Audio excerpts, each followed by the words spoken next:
Hello বন্ধুরা, তোমরা কেমন আছো? আমি খুব ভালো আছি। আজকে যে ভ্লগটা তোমরা দেখবে সেটা বেশ কিছুদিন আগের তোলা। ইন্ডিয়া থেকে এসেছিল আমার মা, শাশুড়ি মা আর শ্বশুর মশাই। আর বাড়িতে কিছুদিন আমরা থেকেই তারপরে সবাই মিলে ঘুরতে বেরিয়ে গেছিলাম।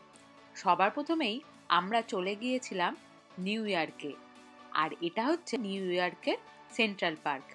এই সেন্ট্রাল পার্কে নেমেই হাঁটাহাঁটি করতে করতে আমাদের চোখে পড়ল এখানে একটা লোক বাবেল ওড়াচ্ছিল।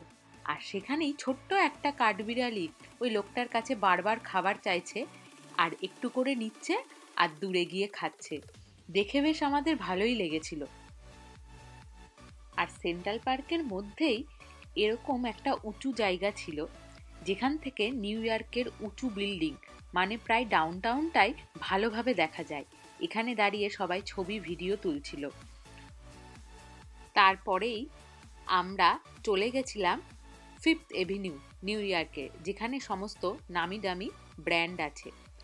আর এটা হচ্ছে বুলগারি, যার এখানে শোরুম রয়েছে। আর নিউ ইয়র্কে আমরা যেদিনকে গেছিলাম সেদিন খুব একটা গরম ছিল না, প্রায় সবাইকে জ্যাকেট সোয়েটার মতো পরতে হয়েছিল। আর আমরা ভালোভাবেই নিউ ইয়র্কটা পুরো ঘুরেছিলাম। আর এটা হচ্ছে লুই ভিটনের শোরুম, যেটা পুরোটাই জুয়েলারি বক্সের মতো।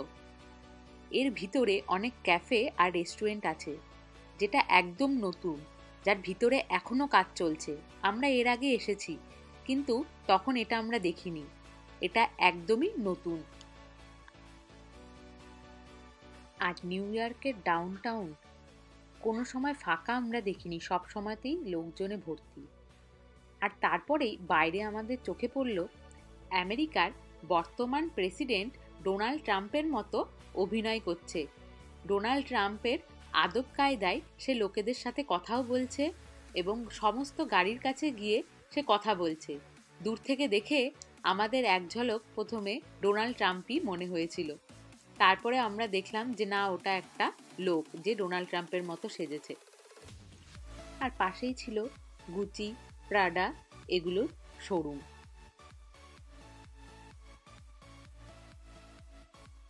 আর বড় বড় উঁচু বিল্ডিংগুলো দেখতে দেখতে আমরা যাচ্ছিলাম পরের জায়গায়,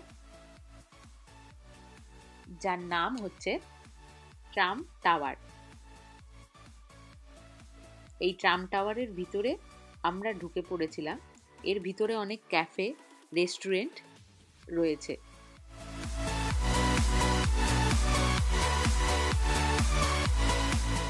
আর এই ট্রাম্প টাওয়ারটি ৬৮ তলা বিশিষ্ট। এখানে ট্রাম্প অর্গানাইজেশনদের সদর দপ্তরও রয়েছে।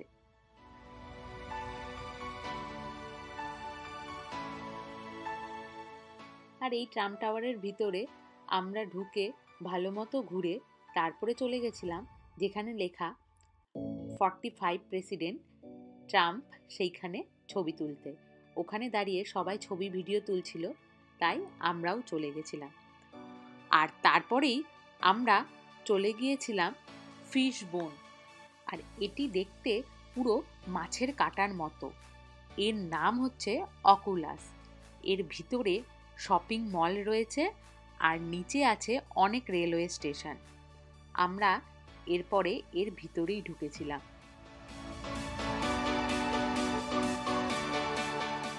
আর এই হচ্ছে অকুলাসের ভিতরের স্ট্রাকচার।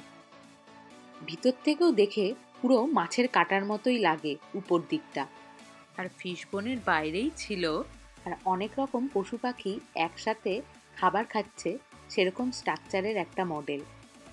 সবাই এখানে বসে ছবি তুলছিল যারা একসাথে খেতে বসেছিল। আর তারপরেই আমরা রাস্তা পার হব বলে দাঁড়িয়েছিলাম, তো তখনই জানতে পারলাম যে এখানে ম্যারাথন দৌড় হচ্ছে। সেই ম্যারাথন দৌড় এত লম্বা ছিল, আমরা অনেকক্ষণ দাঁড়িয়েও আর রাস্তায় এপার ওপার হতে পারিনি।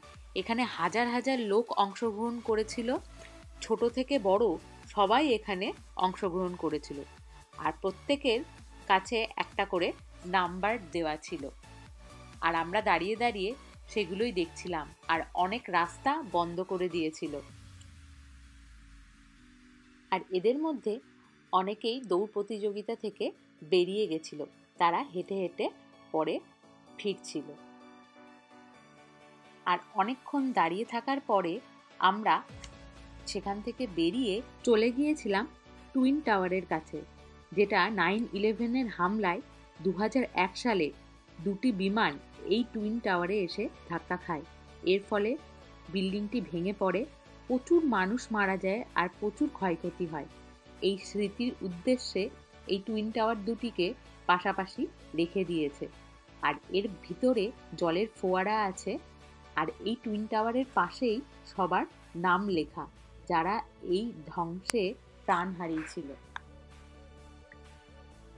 আর এইগুলো ঘুরতে ঘুরতেই প্রায় সন্ধে হয়ে গেছিল। আর এটা হচ্ছে রাতের নিউ ইয়র্ক। আমরা সবাই মিলে ঘুরে প্রচণ্ড ক্লান্ত ছিলাম। তারপরে আমরা গাড়িতেই বসে টাইম স্কোয়ার আর নিউ ইয়র্কের পুরো বাদবাকিটুকুনি দেখে নিয়েছিলাম। রাতের নিউ ইয়র্ক দেখতে ভীষণ সুন্দর লাগছিল। আমি যখন এসেছিলাম তখন ছিল বিকেলবেলা, আর রাতের টাইম স্কোয়ারের লাইট দেখতে যেন অদ্ভুত সুন্দর লেগেছিল আমাদের। আর এই টাইম স্কোয়ারের ভিতরে আমি কখনো দেখিনি যে ফাঁকা থাকে, সব সময় লোকজনে ভর্তি থাকে, রাস্তাটা পুরো জমজমাট থাকে। আর এই টাইম স্কোয়ারে অনেক রকমের বিজ্ঞাপন দেওয়া হয়ে থাকে। এখানেই আছে ব্রডওয়ে থিয়েটার, যেখানে অসংখ্য থিয়েটার বিশ্ববিখ্যাত নাটক এবং সঙ্গীত প্রদর্শন করে। আর এখানে লাইভ পারফরমেন্সও হয়ে থাকে।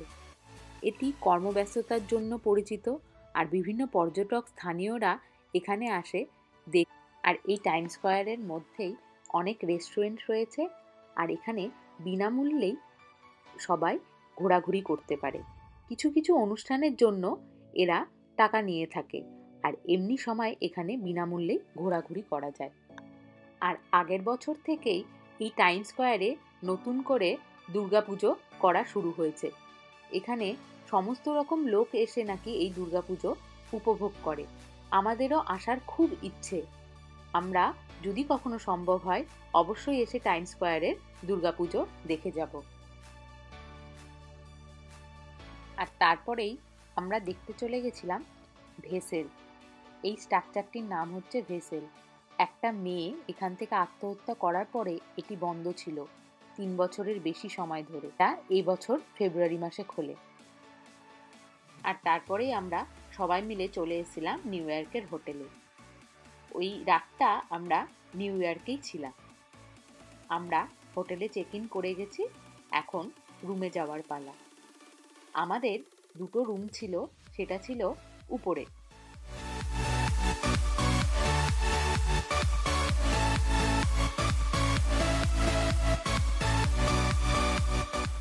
আর এখন যাচ্ছি আমরা লিফটের কাছে উপরে যাব বলে।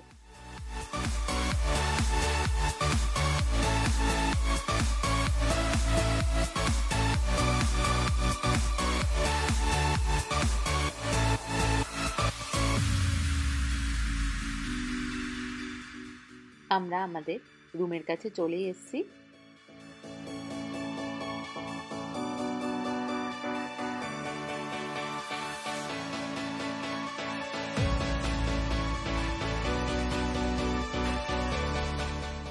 আমরা এখন রুমের ভিতর ঢুকে গেছি। আমাদের রুমটা দেখতে ছিল এরকম।